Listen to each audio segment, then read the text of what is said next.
donc asalaamaaleykum wa rahmatullah donc dañuy tàmbali kàddu bi ci nuyu leen ngeen ñi fi teew ak ñëpp ñuy suivre ci biir réew ci bitim réew di rafetlu kàddu yi nga xam ne jëpp na fi balaa ñuy jël kàddu doyen Demba Moussa combattant bu yàgg ci lépp luy wàllu développement ku réew mi yëpp amee njukkal la di ko ñaal yàlla dëgëral ko te sàmm ko di féliciter FRAPP ci participation intellectuelle bu am solo bi mu def ndax une organisation buy dox ci biir dëkk yéene dëkk boobu mu jëm kanam wareef la ci moom muy xalaat lan mooy li gën ci dëkk bi wareef la ci moom tam muy alerter saa yu gisee ni kat dëkk bi mu ngi toll ci benn célébé yoon bi nga xam ne dafa am ay choix stratégiques yu ñu war a def faaw mu jël position pour jéem a dimbali ay autorités ndax kat waruñu ko fàtte réew dañ ci war a dimbali ay njiitam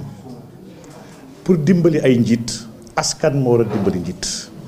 askan moo war a taxaw ci peggu njiitam wan ko ne ko loo mënti dogal dinaa ci ànd ak yow bu waree metti naa la taxaw bu naree neex ñu àndandoo lii mooy avancé lu dëkk et donc vraiment exercice bi ñu ngi si félicité bu baax a baax FRAPP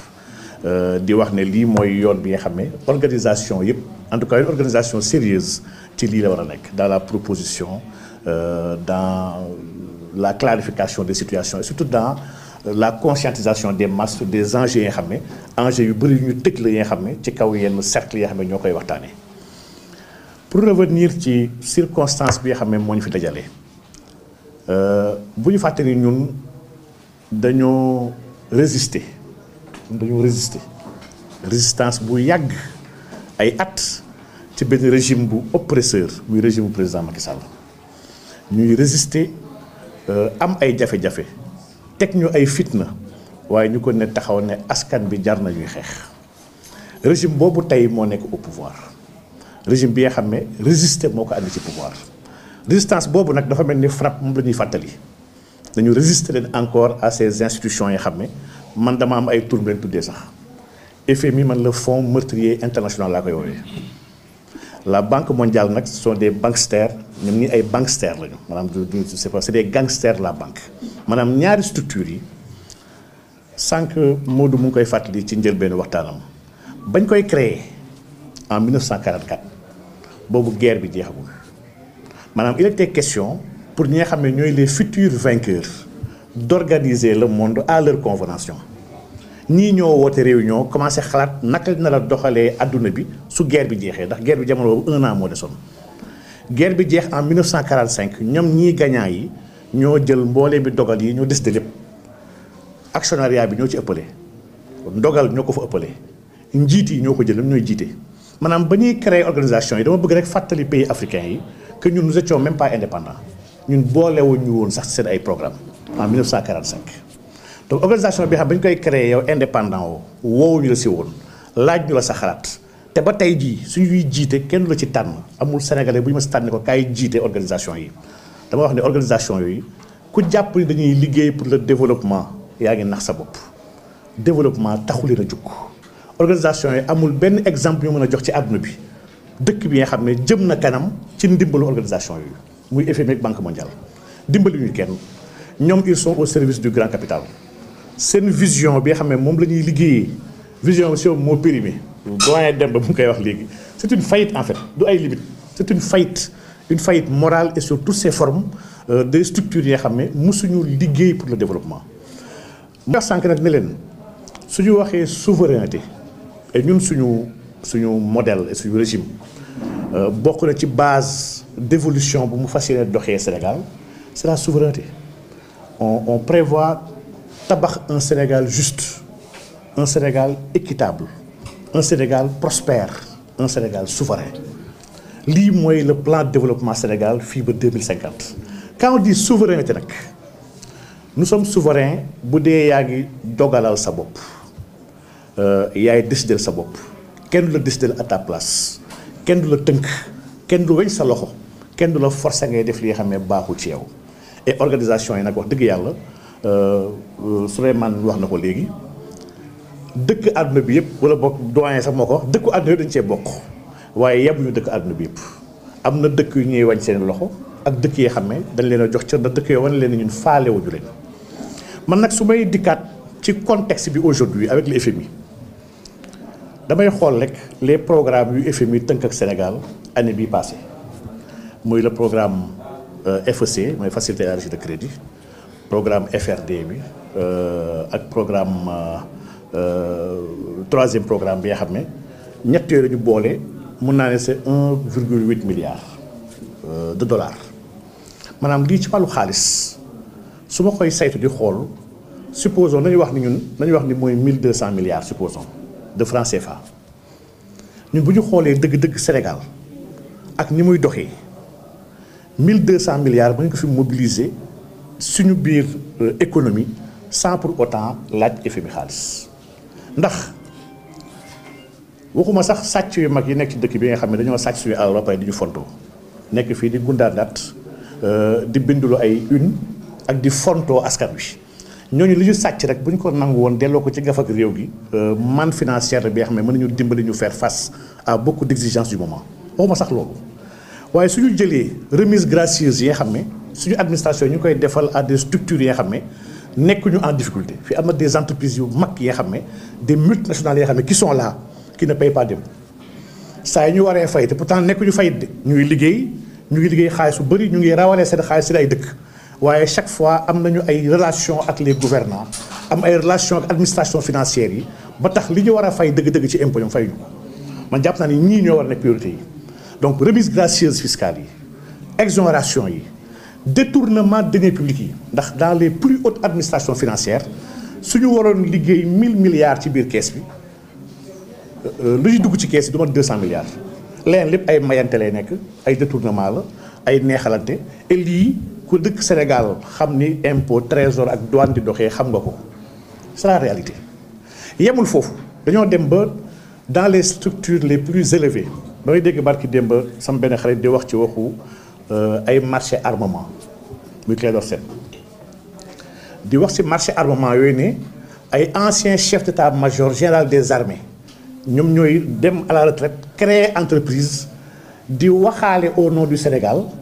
di jënd ay armes pour Sénégal di ko jaay Sénégal armes yoo xam ne Sénégal bu ko nangoon jënd directement ci ko koy jaay commission ay milliards du ko ci fekk mu ne ko li mu wax dëgg la mu ne ko waaye yemul ci arme Sénégal dañoo dem ba jamono bi nga xam ne même au niveau du ministère des finances ay nit a ngi fa ak ay anciens fonctionnaires yoo xam ne dañoo àndandoo créer ay structures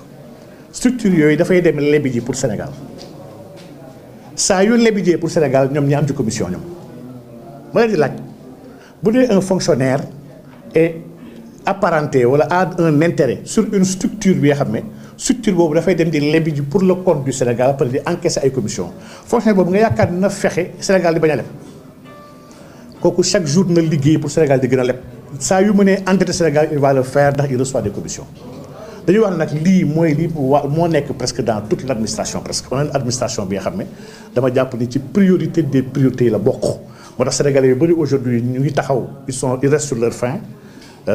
li ko waral mooy dañoo jàpp ni dafa naroon ñëw rek directement lépp changé alors que changé nañu bopp yi waaye ci biir structure yi maanaam caay-caay gi nekkoon foofu ba léegi laalaguñ ko te loolu mooy gangrène bi donc renégociation suñu ay ressources tere corruption ak mën a fexe surveiller les hauts fonctionnaires yi nga xam ne ñoo yor suñu xaalis nanguwaat sàcc yi li ñu jël ci alal réew mi dama ne lii yëpp suñu biir économie suñu économie dëkk lii ëpp na ay 3000 milliards ëpp na ko donc vraiment FMI dictatam dañuy rappeler encore di ñaaxaat suñu état ne ko na résister tey la résistance gën a am tey son sens lii ñu ngi ci encourager le premier ministre ñu ngi ko ci taxaw wan ko ne ko askan bi yëpp ñu war nekk ci ginnaawam pour mën ko dimbali mën a résister face à ces structures là qu'on appelle les structures du mal fi ma mën a daanelee peut-être pour joxaat leen kàddu bi mooy ñu bàyyi xel ne FMI comme Banque mondiale chaque fois bu ñu amee occasion ndax il faut ñu fàttaliku saa ñu ñëwee ci dëkk rek ñoom c'est parce que dëkk bi xaw na am ay jafe-jafe wax naa semaine bii passé ne Sénégal jafe-jafe mu am du jafe-jafe parce que gis naa ñëpp di alarmé wu ci dette publique rapportée au PIB dama ne loolu c'est un faux indicateur c'est pas sérieux dette publique rapportée au PIB ça veut rien dire ça veut absolument rien dire. C'est comme kuy comparer ne la yow kat da ngay leb nga 1 million waaye pour ñu xool ndax tu es solvable dañuy xool yow mi leb 1 million sa voisin bi am na 3 millions sa papa am na 5 millions sa nijaay bu dëkk Koungheul am na 2 millions sa jarbaat bi dëkk Parcelles am na 1 million ñu calculer ñëpp seen alal ñoo ñëpp bëgg ko rapporter par rapport ak li nga leb pour xool ndax mën nga ko fay loolu c'est pas sérieux bu ñuy xool sa capacité dañuy xool li nga moom yow. On serait intéressant ñu rapporter woon la dette publique par rapport aux recettes fiscales de l'État yoo xam ne état ko moom wala recette douanière u état suñ ko rapporter pour xool ndax état naka la koy fayee ndax loolu état moo ko moom moo koy jëfandikoo ni mu ko neexee mais le PIB c'est l'ensemble des richesses créées sur un territoire pendant une année par tout le monde les étrangers les nationaux nangam ak nangam loolu ça veut absolument rien dire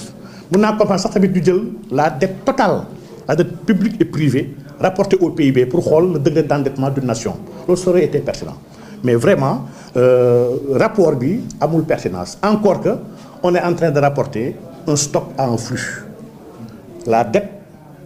stock la c'est pas un flux en économie ñun on dit que mënoo rapporter stock ak flux la dette stock la c'est-à-dire que dette bi daf ci am wàll suñu nee 18 000 milliards daf ci am lu bëri li nga xam ne fayuñu ko at bii sax far parce que lu ci bëri ba 2040 dette bi ñu ameel yëpp war ko fay loolu la ñu compressé loolu mooy 18 000 milliards donc mun ñu am nag li nga xam ne ay at lañ ko jël boole ko muy stock rapporté ko à un flux bi nga xam ne mooy li nga liggéey année bii kese ça aurait été intéressant nga rapporter le stock de toutes ces années-là par rapport au PIB de l'ensemble de ces années pour xool naka nga koy fayee donc kon vraiment économistes yu sérieux yëpp xam nañ ni ça veut rien dire man donc man alarmé wu ma que la dette soit à 99 parce que man gëm naa ne dette publique bi ëpp na 100% Sénégal man dama ko gëm dama ko yàgg wax depuis ay at dama ne ëpp na 100% rapport Cour des comptes ne na 99% la gëm naa ni ëpp na 100% parce que y a des dettes yi nga xam ne état ko garanti y a des dettes des collectivités territoriales y a des dettes des sociétés yoo xam ne société nationale la boole ñu ko dette publique bi te société nationale état ko moom dafay exemple benn société comme port wala comme poste wala LONASE su lebijee xaalis te état moom léppam loolu dettu état la donc la dette suñ ko jëlee agrégé ko ëpp na 100% waaye coow li man dama wax ne on a des instruments yoo xam ne suñ ko jëlee jëfandikoo ko dette publique bi du ñu jaaxal et instruments yooyu mu ngi fi seulement il faut ñu moytu ñenn ñi nga xam ne ñooy conseiller waate di conseiller toujours à l'austérité à des plans d'ajustement maa ngi dégg temps yëpp ñëpp ñu wax ajustement mais ajustement benn méthode la mais am na benn méthode ndax boo jëlee borom kër buy fayeeku 200000 am ay dépenses su ñu jëlee dépense am yëpp dépense su këram location bi 100000 la jàngu doomam 50000 la transport am 25000 la nangam ak nangam li mu war a jox soxnaam 75000 la bu ñu calculer léppam luy dépense am mu am dépense su 300000 premier mois bi mu fay ko 200000 am ne xaama leb Alaaji Demba mu jox ma 100000 ma mën a faire face deuxième mois bi mu fay ko 200000 am ne bi pas xaama dem lebi ji Souleymane pour mën a faire face xam nga kooku mënul leb éternellement ndax il a un déficit de 100000 francs bi nga xam ne il faut mu régler ko fu ñu d'accord ak FMI saa yu ñëwee dafay ne attention 200000 ngay fayeeku am nga boru 100000 bi nga xam yaa ngi koy leb il faut nga ñu wàññi sa dund ba sa dund xaj si biir 200000 bi ñu wàññiwaale dund bi ba nga mën a commencer fay 800000 wala 1 million yoo xam ne leb nga ko dem ba Moussa ak Souleymane ak ku ne FMI lii mooy sa seule méthode day andi austérité tënk état jéem a wàññi dépense am mais y a une autre méthode on peut accroître les recettes de l'État sans toucher à la dépense publique donc on peut soit travailler sur les dépenses de l'État ou travailler sur les recettes de l'État et dans le cas des pays pauvres yoo xam ne l'État est presque l'alpha et l'oméga de la vie économique état fii moo war a tabax ay pont yu bëri tabaxagu ko état moo war a tabax ay tali yu bëri tabaxagu ko état war a tabax ay hôpital am na gox yu bëri gox-goxaan amuñu sax dispensaire fi état li ko war dafa bëri état boo ko bëggee tënk weñ loxom ne ko wartoo investir waratoo moom jaayal say entreprise bàyyil dépenser mooy tu veux